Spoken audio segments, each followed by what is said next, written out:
Est-ce qu'il est possible de faire un aérox sans s'entraîner? C'est la question que je me suis posée et je vais y répondre au travers de toute cette vidéo. Que ben, je ne suis pas trop renseigné non plus. Pas préparé, pas renseigné. Au moins, on est au top. Le touriste.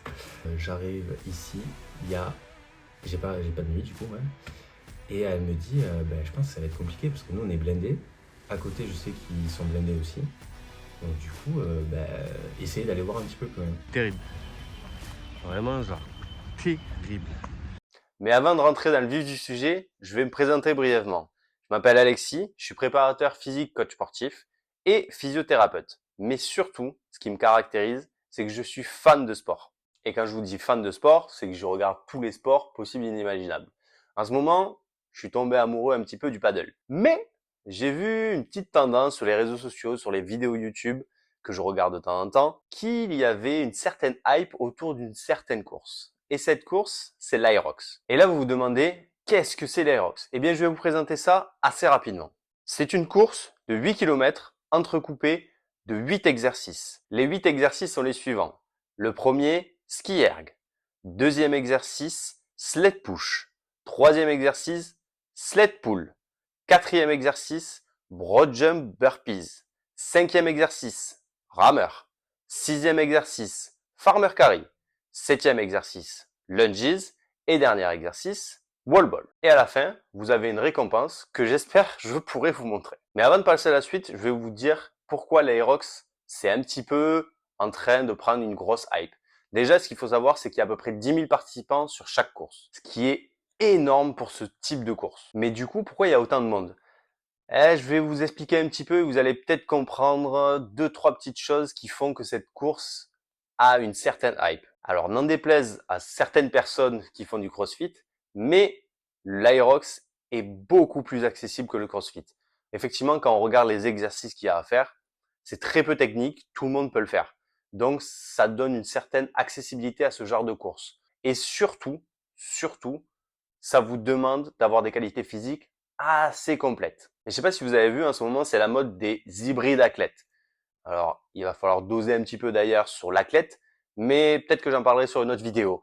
Mais en tout cas, le hybride est bien là. Et en fait, cette mode, c'est le fait que on puisse être bon, entre guillemets, un petit peu partout, sur toutes les compétences physiques que notre corps peut nous donner.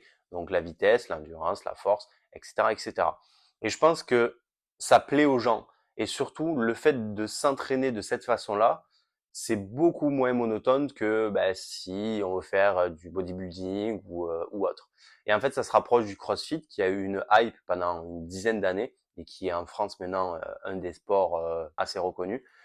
Et je pense que l'Aerox vient donner une nouvelle force, une nouvelle vague, une nouvelle énergie à ce process parce que ils ont rajouté la course et comme je vous disais, les exercices sont beaucoup plus accessibles. Du coup, les gens qui avaient un petit peu peur d'aller en box de CrossFit et faire de l'haltéro ou de la gym, donc des HSPU ou autre, eh bien, ça leur donne une nouvelle motivation, on va dire, pour s'entraîner différemment encore. Ou alors, certaines personnes qui ne peuvent pas faire ce genre d'exercice, eh bien, ils se tournent un petit peu plus vers l'Aerox.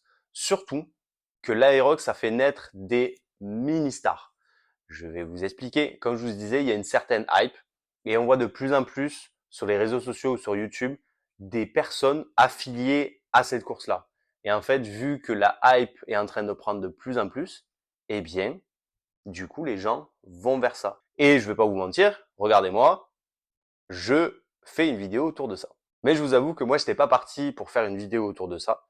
C'est juste qu'en discutant avec certaines personnes, j'ai dit que j'étais capable de faire ce genre de course assez facilement. Quand je dis assez facilement, je mets des guillemets. Mais qu'il était possible de faire une course comme ça sans beaucoup d'entraînement. Je vous avoue que là, pour la vidéo, on a poussé le vice un petit peu plus loin. C'est-à-dire que je me suis quasiment pas entraîné. Ce qu'il faut savoir, c'est que je m'entraîne à peu près 2, 3 fois par semaine de base. Et là, pendant 3, 4 mois, je m'entraînais 1 à 2 fois. Et surtout, comme je vous ai dit, il y a de la course. Il y a 8 km. Et je pense que j'ai couru à peu près 10 km sur 3 à 6 mois. Les 3 à 6 mois derniers. Donc, ça fait pas beaucoup. En sachant que c'est la moitié de la course. Et sans vous spoiler, je pense que c'est ce qui va faire défaut sur mon temps. On verra bien sur le débrief. Et du coup, c'est ce qui fait un petit peu peur en ce moment. Je vous avoue, la course est dans 1 semaine et demie à peu près. Du coup, je suis toujours pas préparé. C'est pas en 1 semaine et demie que je vais me préparer.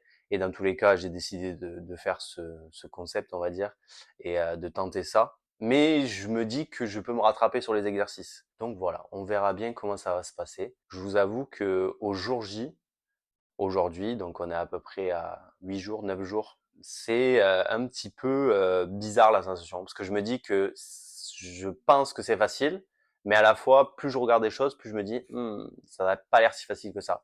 En sachant que, juste pour vous dire, le record du monde, je crois qu'il est en 58 minutes.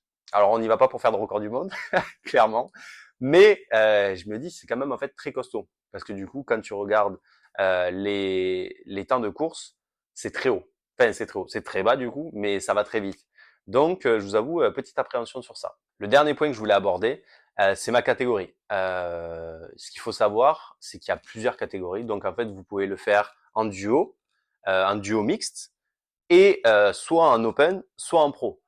Bien évidemment, on n'allait pas le faire en pro. Et en fait, je me suis dit que j'allais le faire seul pour voir ce que j'étais capable de faire individuellement. Je pense que si j'en fais d'autres, je les ferai peut-être en duo ou seul, mais avec d'autres personnes. Mais là, en fait, je vais y aller tout seul, vraiment tout seul, pas accompagné. Ça va peut-être être un challenge aussi. Je vous avoue que, alors j'ai pas peur parce que j'aime bien être seul, mais peut-être que dans ce contexte-là, ça risque d'être un petit peu plus dur. Donc on verra bien, j'ai j'ai hâte de voir ça. Mais je vois pas pourquoi ça irait pas.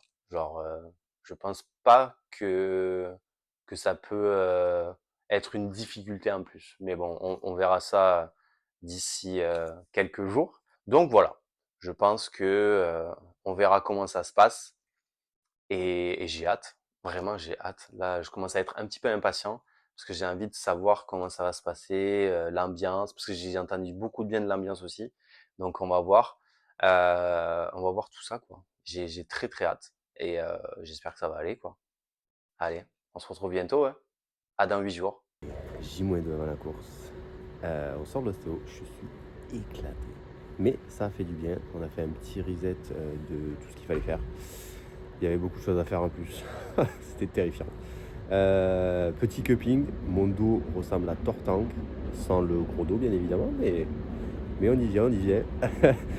J'espère que ça va faire du bien. On verra ça demain matin. En attendant, j'ai plein de petits exos à faire, donc on verra bien comment ça se passe. J-1 avant la course, on y est. On est toujours pas prêt, mais on y est, bientôt. On est dans le train. J'ai pas pu faire de trucs avant parce que j'ai pas eu le temps. Et en plus, il m'est arrivé une petite dinguerie. Je prends le train, je m'assois, 10-15 minutes avant le départ. Et là, 5 minutes avant, une dame qui vient me voir et qui me dit est-ce que je peux pas changer ma place parce que j'ai mon fil juste à côté de nous. Je lui dis ouais, pas de souci. Du coup, on échange les places, sauf que le train part. Et en fait, Sarah était dans une autre partie du train. Du coup, impossible d'y accéder. Du coup, je vais voir les contrôleurs. Très gentiment, petit surclassement en première. Ça fait plaisir, me encore se reposer, regarder les petites séries, travailler un petit peu avant d'arriver à Bordeaux. À 17h42, il me semble. Et puis ensuite, je pense qu'on va aller directement au parc Toulouse pour eux.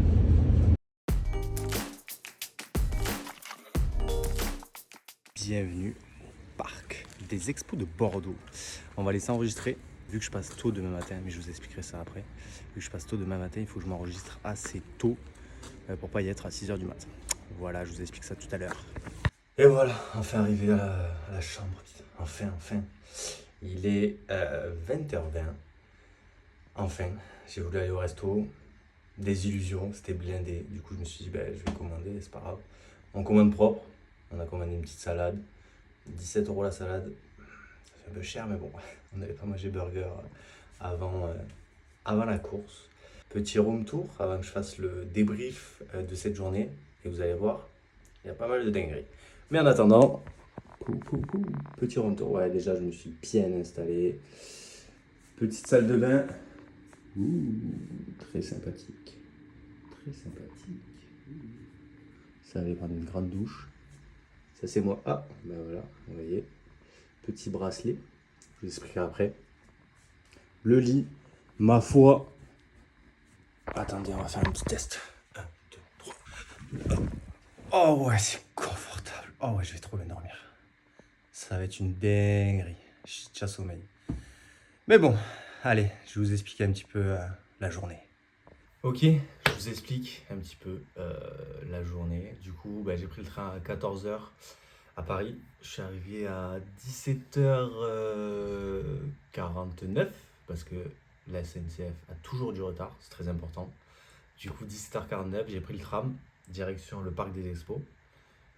Et dans mon idée, j'arrivais à l'hôtel, je posais les valises, j'allais faire le check-in. Donc du coup, j'arrive à l'hôtel, je rencontre des gens qui... on voit les gens qui font l'Aerox ou pas. Et du coup, je commence à discuter avec eux, ils me disent ouais, tu passes à quelle heure et tout. Et je passe à 9h10 demain matin. Sachant que 9h10, moi je savais pas, mais apparemment c'est la première vague. Le gars m'a dit, en fait, tu pars direct. Top, allez, c'est parti. Merci, lui il passe à 10h50. Tranquille, ça a le temps de déjeuner et tout. Moi, tu vois, j'ai pris le déjeuner là, mais je sais même pas si je vais y aller du coup. J'ai pas calculé sur le coup, je me suis dit ouais, peut-être. Mais bon, je vais vous expliquer pourquoi. Parce que du coup, il m'explique comment ça marche, vite fait. Parce que je ne suis pas trop renseigné non plus. Pas préparé, pas renseigné. Bon, ouais, on est au top. Le touriste. Et du coup, il passe devant moi, on discute. Il fait sa résa, très bien. À mon tour, je passe mon passeport. Et là, éclair de génie, vous allez comprendre que pas si génie que ça.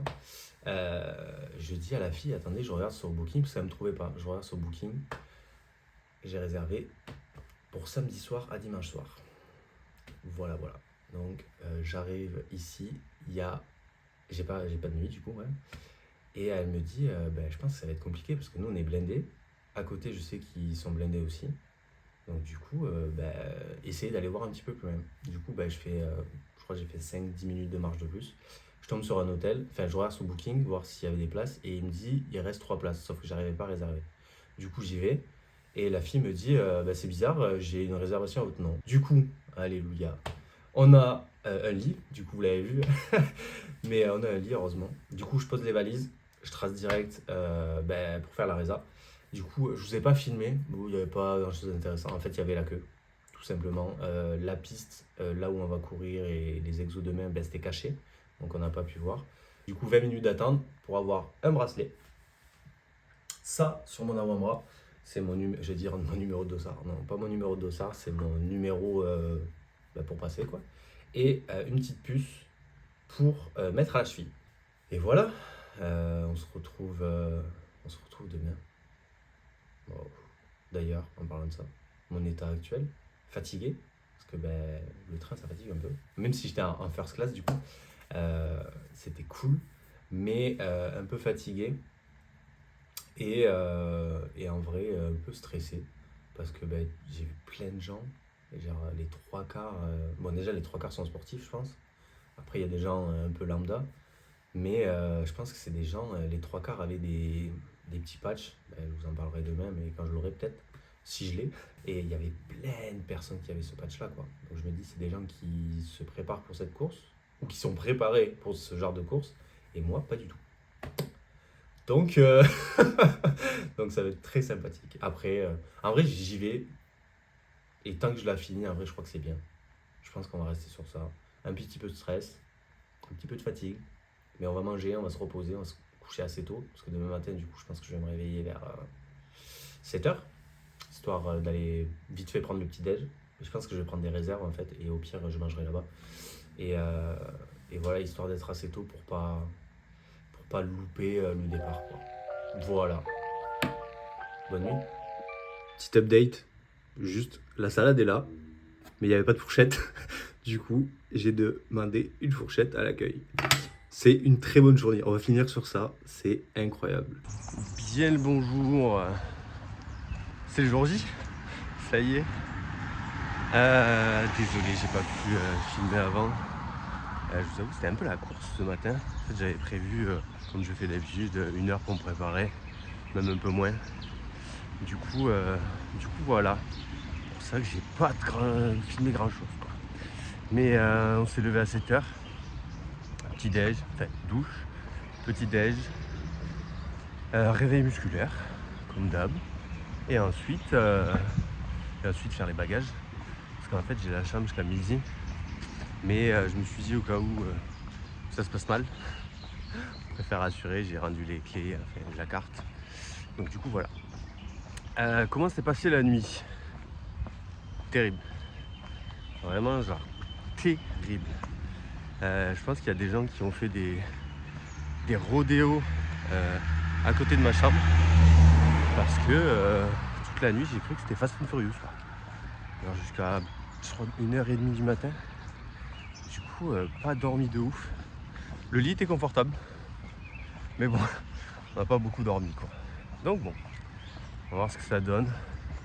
Là du coup on fait bouger les jambes. C'est pas plus mal. Ça va faire un petit réveil. Et on se retrouve là-bas. Hein. Allez, H-1, H-1 et 10 minutes.